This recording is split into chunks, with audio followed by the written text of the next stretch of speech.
All right, welcome to The Explainer.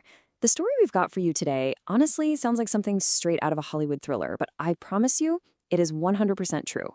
We're talking about a woman who spent 7 years in prison for murdering her husband. The twist?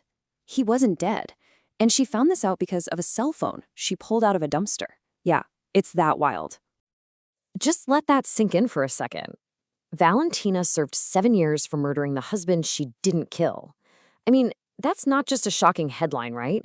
For a woman named Valentina Ostashova, this was the start of a 7-year nightmare, a journey that is just almost too unbelievable to be real. So here's the roadmap of her story. It's a long one. It kicks off way back in 1997 when she's thrown in prison. Then she gets out in 2004, only to find the world has completely left her behind. And that's when the real story begins. This incredible discovery that leads to a fight for the truth that would absolutely change everything. Okay, so let's set the scene. It's April 2004. Picture this. The heavy iron gates of a prison slam shut behind Valentina. She's technically free, right? But she's walking out into a world that doesn't know her anymore. All she has is her release certificate and basically pocket change. She's a complete stranger. And the time she lost, it was exactly 7 years, 4 months, and 11 days. That's not just a statistic, you know? That is the exact amount of time that was stolen from her. Time she spent locked up for a crime that, and this is the craziest part, she was about to find out never even happened in the first place. And the reality check she gets is just brutal. Think about the before and after here. Before prison, she was a well-respected editor. She had a home in Moscow, an inheritance. Now, she's an ex-convict with nothing. She's homeless, penniless, her entire identity, her whole life, just gone, wiped clean. And you'd think the system would help her, right? Nope. It fails her all over again. She goes to the passport office. They basically tell her, no documents, no you. She goes to her own family home, the place she grew up, and some stranger on an intercom threatens to call the cops on her. Can you imagine?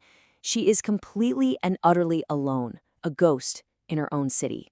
So this is rock bottom. I mean, she's literally living in an abandoned railcar with 2 other homeless men, Stepanich and Kalunya. It feels like it's over, that all hope is gone. But this is where the story takes a turn you would never, ever expect. Fate, or whatever you want to call it, is about to step in. And it all starts so randomly. It's just another day trying to survive. Her friend Kalunya is digging through a dumpster near an office building looking for anything valuable, and he finds a mobile phone, just an old, discarded Siemens phone. So, out of curiosity, they take it to an abandoned boiler room where there's still a working outlet, find a charger that fits, and plug it in. They have absolutely no idea that this little piece of trash is about to blow her entire world wide open. And what do you know, the phone actually turns on. They're just scrolling through it, and they come across a video file. Valentina just kind of glances over, and then her whole world just stops. Because there, on that tiny screen, is her husband, Mikhail. Her dead husband? He's alive. He's smiling, celebrating with another woman, his mistress. And the date on the video? March 15th, 2004. That was just 1 month ago. So now she's holding this phone. And it's not just a phone anymore. It is undeniable, time-stamped proof that her entire conviction was a lie. And in that moment, everything changes. This isn't about surviving on the streets anymore. This is about fighting for justice. She's not a victim now. She's on a mission. But think about the hurdle in front of her. I mean, who's going to believe her? She's a homeless ex-convict walking into a prosecutor's office with a story that sounds completely insane, holding up a beat-up old phone she found in the trash. She's asking the same system that locked her away to turn around and say, whoops, we made a huge, life-ruining mistake. But she finds someone who listens, an investigator named Vasily Sergachev. And maybe it was because he had his own reasons to be skeptical of the system, his own past tragedies with bureaucracy. He just saw something in her eyes, in the way she told her story. And he did something incredible. Against all odds, he actually agreed to look into it. And what this investigator, Sergachev, uncovers, it's just mind-blowing. The original case against her wasn't just a little bit flawed. It was a complete house of cards. We're talking faked forensic reports, key witnesses who just poof disappeared after the trial. The lead detective on the case, yeah, he was known for being corrupt. And here's the kicker. The body they used to convict her was never even properly identified as her husband. The whole thing was a setup, a total sham from day one. So, once the old case completely falls apart, the new investigation has only one target. They zero right in on the man who started this whole nightmare 7 years ago, McHale. And you know what? It doesn't even take them long to find him. He's living in a suburb of Moscow, using a fake name. But this is the truly chilling part. He's doing the exact same thing all over again. He found another wealthy woman, and he was playing the exact same long con to get his hands on her money.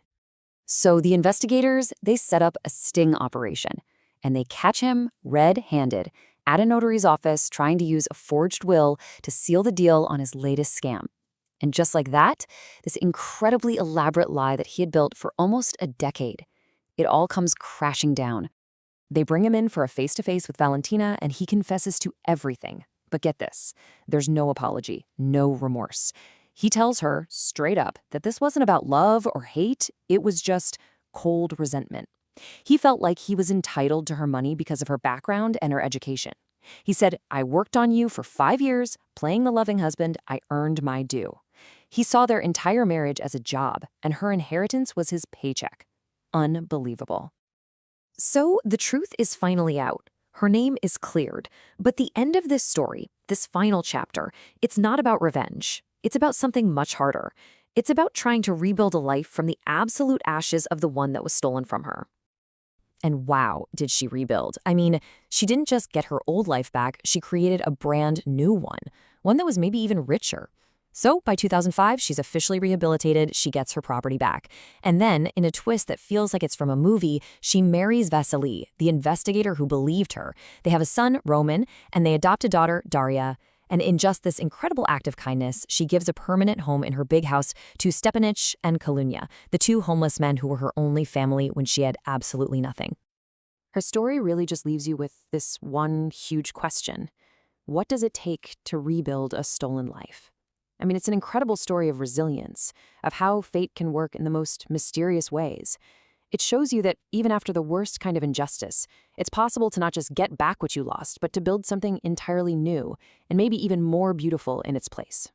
What a story.